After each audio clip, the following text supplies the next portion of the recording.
మనిషి జీవితంలో పోగొట్టుకుంటే తిరిగి రానివి రెండు. ఒకటి కాలం, రెండు యవ్వనం. అన్నీ తెలిసి ఫ్యామిలీ సంతోషం కోసం ఈ రెండు ఎప్పుడు పోగొట్టుకోవడానికి గల్ఫ్ కార్మికుడు ముందుంటాడు. ఇంటి దగ్గర ఉండి తిని తిరిగేటప్పుడు ఫ్యామిలీ వాల్యూ తెలియదు. మొన్న క్రిస్మస్, నేడు జనవరి 1, రేపు సంక్రాంతి. ఈ పండగ రోజుల్లో ఫ్యామిలీతో సంతోషంగా గడపాల్సిన టైంలో కూడా ఫ్యామిలీకి దూరంగా ఉంటూ ఈ గల్ఫ్ లో కష్టపడుతున్న ప్రతి గల్ఫ్ కార్మికుడికి ఫ్యామిలీ వాల్యూ ఏంటో తెలుసు.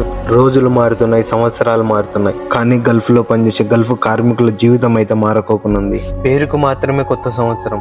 ఈ గల్ఫ్ లో కష్టపడుతున్న ఏ గల్ఫ్ కార్మికుని జీవితంలో కొత్తగా అయితే ఏదీ మారలేదు. రోజులతో పాటు సంవత్సరాలు కూడా మారుతున్నాయి. వాటితో పాటు మీ జీవితాలు కూడా మారుతున్నాయని నమ్మే ప్రతి ఒక్కరికి నూతన సంవత్సర శుభాకాంక్షలు. ఇలాంటి పండగల సమయంలో ఫ్యామిలీతో సంతోషంగా గడపలేకపోతున్నామనే బాధను గుండెల్లో దాచిపెట్టుకుని పైకి సంతోషంగా కనపడుతూ సంతోషంగా ఇంటికి ఫోన్ మాట్లాడుతున్న ప్రతి ఒక్క గల్ఫ్ కార్మికుడు గ్రేటే. గుండెల్లో బాధను భరించడం అంటే చాలా కష్టం.